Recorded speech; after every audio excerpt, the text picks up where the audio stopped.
ඔන්න 1966 අවුරුද්දේ ලේමෑන්ස් තරගය ප්‍රංශෙදි ආරම්භ වුණා. මේක හරියට මෝටර් රථ ලෝකයේ ලෝක යුද්ධය වගේ.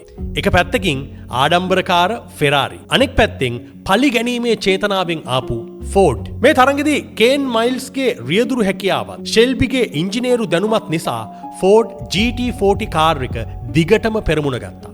ෆෙරාරි සමාගමේ කාර්වලට මේ අලුත් ෆෝඩ් කාර්වල වේගය දරාගන්න බැරි වුණා. වේගය වැඩි කරන්න උත්සාහ කරපු නිසාම ෆෙරාරි කාර් එකින් එක කැඩිලා බිඳිලා ගිහිල්ලා තරගෙන් ඉවත් වුණා. තරගේ අවසන් පැය කිහිපය තියෙද්දි තරගේ පෙරමුණෙන් හිටපු එකම එක ෆෙරාරි කාර් එකත් කැඩිලා ගියා. ෆෝඩ් සමාගමේ GT40 කාර් තුනම තරගේ පළමු, දෙවන සහ තෙවන ස්ථානවල පෙරමුණ අරගෙන හිටියා. කේන් මයිල්ස් හිටියේ පැහැදිලිවම පළමු තැන. හැබැයි මෙතනදී ලොකු මතභේදාත්මක සිදුවීමක් සිද්ධ වුණා. ෆෝඩ් සමාගමේ ප්‍රධානීන් තීරණය කළා මේ ෆෝඩ් කාර් තුනම එක පෙළට අවසන් රේඛාව පසු කළොත් ඒක ලෝකේ පුරාම ලොකු මාධ්‍ය සංදර්ශනයක් වෙයි කියලා.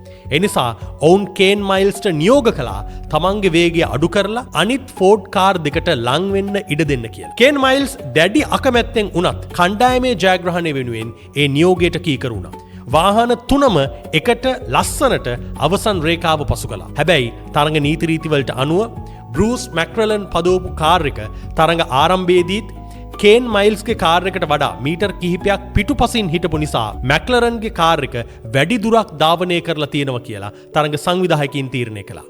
මේ නිසා කේන් මයිල්ස්ට තමන්ගේ මහන්සියෙන් ලබාගත් නිල ජයග්‍රහණය අවාසනාවන්ත විදිහට අහිමි වුණා.